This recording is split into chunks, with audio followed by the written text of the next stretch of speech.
Hello friends, నేను శిరీషాని. Welcome back to my channel. ఈరోజు మనం అటుకులతో ఒక స్నాక్ చేసుకుందామండి. అదేంటంటే వెజ్ పోహా టిక్కీ. ఇది చాలా ఈజీగా చేసుకోవచ్చు. కూరగాయలు ఎక్కువ వేసాం కాబట్టి ఇది చాలా హెల్దీ ఫుడ్ కూడా. ఈ స్నాక్ని తయారు చేయడానికి ఏమేమి ఇంగ్రీడియంట్స్ కావాలంటే, 1 కప్పు అటుకులు, తిక్కువ కానీ పలచటివి కానీ ఏదైనా తీసుకోండి. బాయిల్ చేసి మ్యాష్ చేసిన 1 బంగాళదుంప, తురిమిన 1/2 క్యారెట్, సన్నగా కట్ చేసిన 1/2 టమాటా తీసుకోండి. సన్నగా కట్ చేసిన సగం క్యాప్సికమ్, నేను రెడ్ తీసుకున్నానండి, మీరు గ్రీన్ కలర్ అయినా తీసుకోవచ్చు. 2 టేబుల్ స్పూన్లు తురిమిన క్యాబేజ్ తీసుకోండి.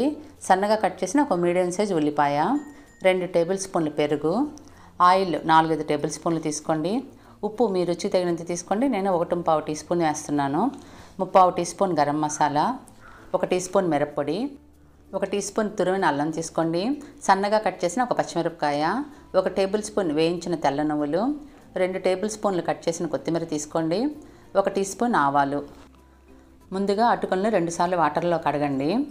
ఆ వాటర్ని అంతా తీసేసి క్లోజ్ చేసి 10 నిమిషాలు పక్కన పెట్టుకుందాం. 10 నిమిషాల తర్వాత చూస్తే అటుకులు ఈ విధంగా నానిపోయి ఉంటాయి చూడండి. ఇప్పుడు ఏం చేస్తామంటే ఈ అటుకుల్ని మిక్సీ జార్లో వేసుకోండి. దీనికి పెరుగును కలుపుదాం. దానిలో 1/2 కప్పు వాటర్ వేసుకొని క్లోజ్ చేసి రఫ్గా బ్లెండ్ చేసుకోండి. చూడండి, ఈ విధంగా రఫ్గా మిక్సీ చేసుకోవాలి. ఇప్పుడు దీన్ని మనం బౌల్లో తీసుకుందాం. దాంట్లో బంగాళదుంప వేసుకోండి, తురిమిన క్యారెట్ వేసుకోండి, టమాటాలు తర్వాత వేసుకుందామండి. ఇంకా ఏం చేస్తామంటే దీనిలో క్యాబేజీ, ఉల్లిపాయ, క్యాప్సికమ్ వేసుకోండి, పచ్చిమిరపకాయ, అల్లం, నువ్వులు, గరం మసాలా, మిరప్పొడి, ఉప్పు అన్నీ వేసుకొని బాగా కలపండి. ఇప్పుడు చేతితో మిక్స్ చేసుకుందాం. ఎక్కువ గట్టిగా ఉంటే కొంచెం వాటర్ వేసుకొని కలపండి. పిండి ముద్దని లూజ్ చేయొద్దండి, గట్టిగా ఉండాలి. లూజ్గా ఉంటే షాలో ఫ్రై చేసేటప్పుడు కష్టంగా ఉంటుందండి. ఇప్పుడు టమాటాలు వేసుకుందాం. కొత్తిమీర కూడా వేసుకొని ఒకసారి అన్నీ బాగా కలపాలి.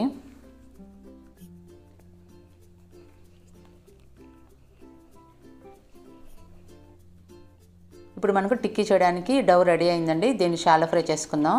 దానికి ఒక ప్యాన్ వేడి చేసి 2 టేబుల్ స్పూన్ ఆయిల్ వేసుకోండి. మీడియం ఫ్లేమ్లో పెట్టుకొని ఆయిల్ వేడైన తర్వాత ఆవాలు వేసుకోండి. ఆవాలు చిటపట అన్న తర్వాత 1 టేబుల్ స్పూన్ పిండిని పెట్టుకోండి.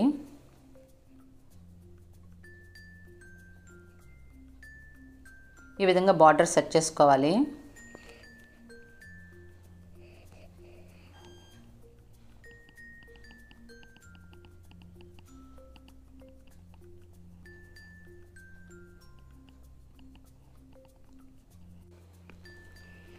అన్నీ పెట్టుకున్న తర్వాత 2 సైడ్లో తిప్పుతూ గోల్డెన్ కలర్కి వచ్చేంత వరకు ఫ్రై చేసుకుందాం.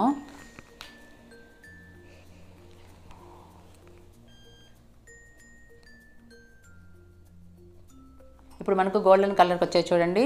వీటిని తీసి టిష్యూ పేపర్ పైన పెట్టుకుందాం. ఇలానే అన్నీ ఫ్రై చేసుకోండి. మళ్ళీ ఆయిల్ వేసుకొని ఆవాలు చిటపట అన్న తర్వాత పిండి ముద్దను పెట్టుకోండి.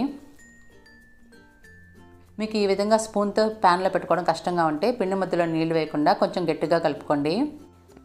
చేతికి ఆయిల్ పూసుకొని బాల్ సైజు పిండి ముద్దను తీసుకొని చేతుల మీద ప్రెస్ చేసి బార్డర్స్ సెట్ చేసుకోండి. ఇలా టిక్కీస్ అన్నీ చేసుకోండి.